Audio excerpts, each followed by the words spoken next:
Hello, just a few things to know before watching this video. It's just an idea, still in the very early planning stages. I just wanted to see if it's actually going to be viable. And of course it is influenced by, other map makers like Vex.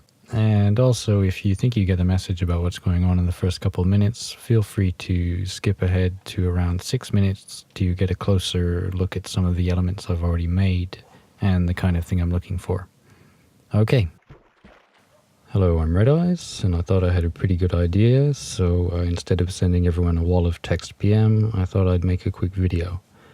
So the idea is for a YouTuber group project to build a team race map, and to do it in a way that is extremely friendly to people's single-player LPs or their schedules, and their feelings about SMP and dual comms, both of which aren't required. So although this is a group project, it is not an SMP project. Also, it's not about gaining subs, it's just a fun side project that gives you something else to build and something different to film and get feedback on, and that kind of thing. So how much time you spend on it is up to you, and only the organizers will be spending any real amount of time on the project. So the map would most likely be based on speed, tactics, and teamwork rather than building, and essentially involve players racing for either better equipment or more time to build defenses and craft equipment on the battleground at the end of the map. The map would be a race for wool style, long strip of land, which makes it easy to divide up among those involved. And that's kind of the main idea. The basic idea is for everyone involved to create part of the map, either a small element to put in the map or a section of the map, and then all these individual elements would be rebuilt and joined together in the final map. And after that, the aesthetic builders would come in at the end and they would landscape and join everything together and make it look nice, and install a podium, that kind of thing. The final assembly would be filmed as a separate series on a community channel, but no one has to be filmed if they don't want to, and private slots would be available on the build server to avoid disturbances, and other people might also prefer to have their elements placed in using MC Edit, or they might even want to download the world and then re-upload it, all of which would be fine. So what are the elements that you would need to build? Say the elements could be possibly between 1 and 3 chunks long, such as a small parkour or assault course, which would give you access to better armor, or maybe a teamwork element that requires the team to get to different pressure plates in order to gain access to a much more powerful element further in the field, like a cannon or something. Or maybe it would be to open up a vantage point to shoot the other team or set off a trap. And some people may also prefer to just have a clean section of the map and they can create, a small war zone or a minefield or that kind of thing. So there's lots of options, and that's kind of the thing, everyone will have different ideas of what they want to do, so the map could become very interesting. Stage 1 would be for everyone involved to get the blank map and choose an area to build their map element, say maybe 1 to 3 chunks long. Another option is to simply create a box or a flat area in your normal LP world and just build within that. Basically, at the end of it, you would have to make a video that kind of describes it so that me and any other map planners would know kind of what it does and how to place it into the map. Also, this would be a good time to get subscriber input, and you could end up making something pretty cool, that's actually quite small, and so lots of possibilities. Another possibility is you might already have the element, such as a piston elevator or a small minecart station, and if this is the case, you won't really need to make a video describing it since you will have already done that. Stage 2 would be for me and whoever else is making the map to review the different elements and kind of decide how they're going to be laid out, how they can be joined together, that kind of thing. So stage 3 would be for me to rent a good server, load up a blank map. I could set up a few cameras so we could get time lapses of the whole build, and contributors would then go onto the map and reconstruct their creation and film it if they want. Actually, there would be a film of the final assembly, so it would be good to kind of and get at least a short video from everyone involved to put on a community channel, which would also have the build time-lapse videos and any other videos people would like to upload that are related to the project. Stage 4 would be to kind of hook up all the wiring and all the long-range elements. I kind of envision stuff like minecarts bringing people back to the front if they die, and also some things may be connected to bigger elements further down the map, so they would need to be connected with redstone, and that kind of thing. Stage 5 would be to landscape and make everything look beautiful. So each person doing this would be given a larger section of area with natural borders like lakes or mountains, and that way their style won't kind of clash with anyone else's style. During this stage there would probably also be copies of the elements people had added kind of floating next to the map, and this way anyone working on aesthetics could rebuild the creations or the elements and do it in a more kind of visually pleasing way. Yeah, and then just film all that. Everyone can make their own films, make some community ones, and that is it. That's the basic idea. Everyone gets a small area or a thing to build, and they build it. So, just to recap, it's a multiplayer speed war map made up of a ton of different elements by different people.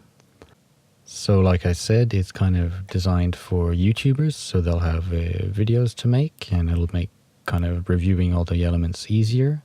And if you're higher up on the scale, you're probably wondering what's in it for you as opposed to someone lower down.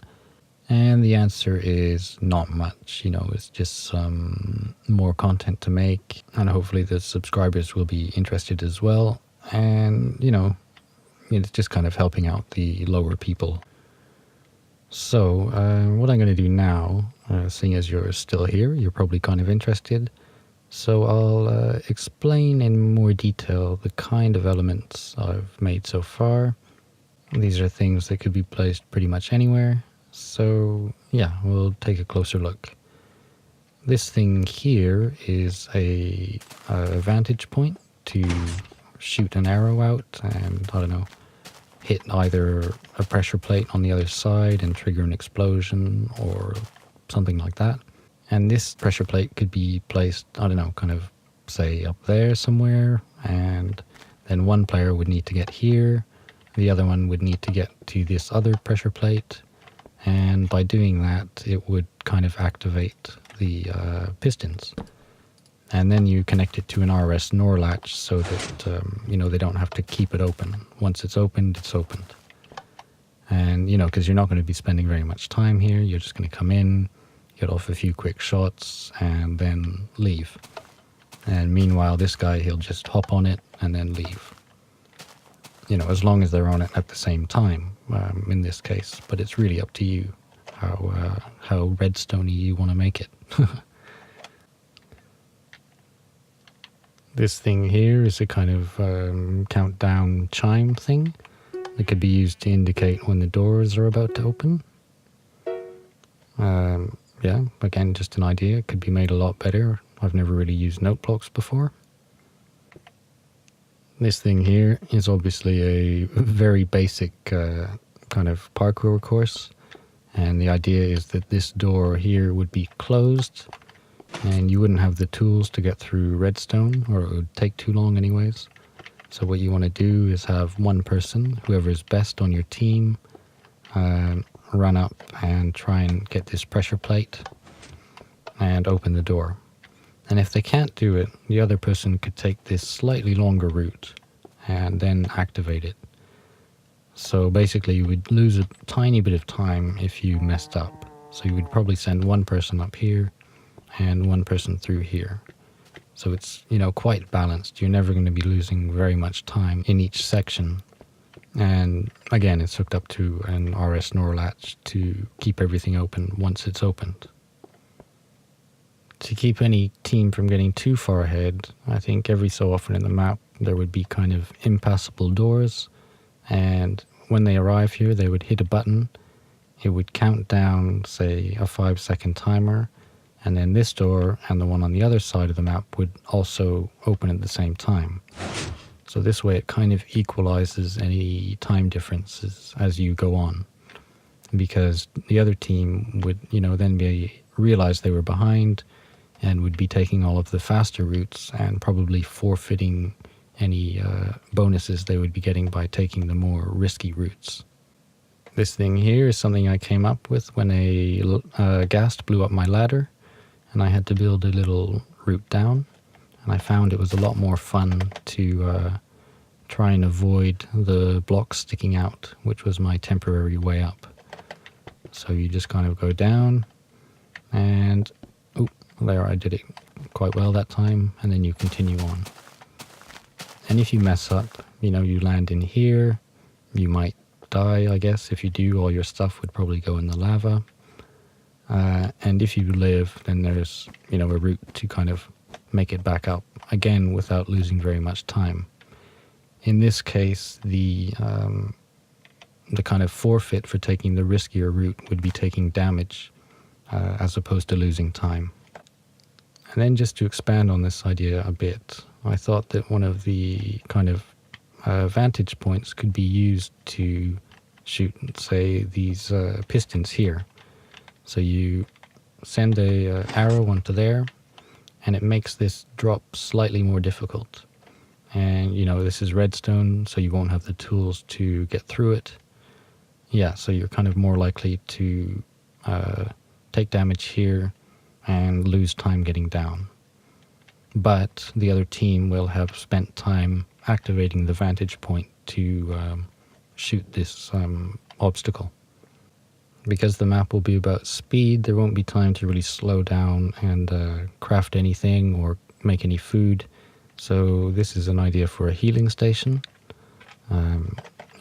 This one is two-directional, but you run in, you jump up, and you get some stuff as you run by, and you can keep on running. So you don't have to stop at all. And most of the map, the stuff should be like that. You shouldn't be standing there, it's not going to be a puzzle map. It'll all be stuff that's very apparent what you have to do. For instance, here, I have to go through the lava as quickly as possible. And, I could risk getting some diamonds maybe above. But, that's to be decided, what elements will be available and, when people will be allowed to craft. Because you don't just want people to dig straight through your section of the map. That would kind of suck. And this is an idea I was thinking about, but couldn't really figure out. As I said before, I imagine there'd be a big battleground at the end, and at that point you'll be able to cross the map, or actually at any point in the map you should be able to cross over to the other side, and the other team could retreat into here, and they would have a kind of, a trap set up. They make it back here, and they select one path to go through, either this one or this one, but I couldn't figure it out. And then if the other team came in to get them, and chose the wrong path, they would get crushed. And, maybe if you don't have much time, but you still want to help out, you could just say, give me a little bit of desert, and I'll set up a minefield, and you could do that. And remember, from the minefield, you're quite close, so you can actually shoot the mines on the other side if they're using pressure plates. In this case, I have sponge, which I would then replace with TNT in MC Edit to avoid any unwanted explosions. And if you're one of the aesthetic builders, you might kind of be given this section here. You'll look at this and think, oh my god, what are these floating bricks doing here? So you would kind of change it a bit to suit the environment more. Maybe make it look a bit more realistic. But essentially, you wouldn't change anything. So, it's the same thing. I realize, some people might be worried their stuff might get changed, but it's not going to be probably too complicated or, except for any redstone stuff, which will probably be hidden underground. And I am going to get people to make timers and kind of logic I don't know how to do. So, there's tons of different jobs available overall. And of course we're only building half of the map, which will then get mirrored onto the other side. and things can be connected across each side. This is of course heavily influenced by Race for the Wool and many of Vex's maps. So yeah, props to him. And I guess that's it really. I mean, I hope I was clear. I probably wasn't, but I did try. Oh, that's good. Look away during the explosion. So yeah, let me know if you have any questions or issues you'd be concerned about, and I'll see if I can kind of address them at all. And that's about it. I already have a few people interested, a few people kind of willing to help me organize it as well. I don't really want to say any names yet. But yeah, there you go. That's my plan. That's what I'd like to do. I think it would be a lot of fun. So let me know if you're interested. Okay. Thanks for watching. Bye-bye.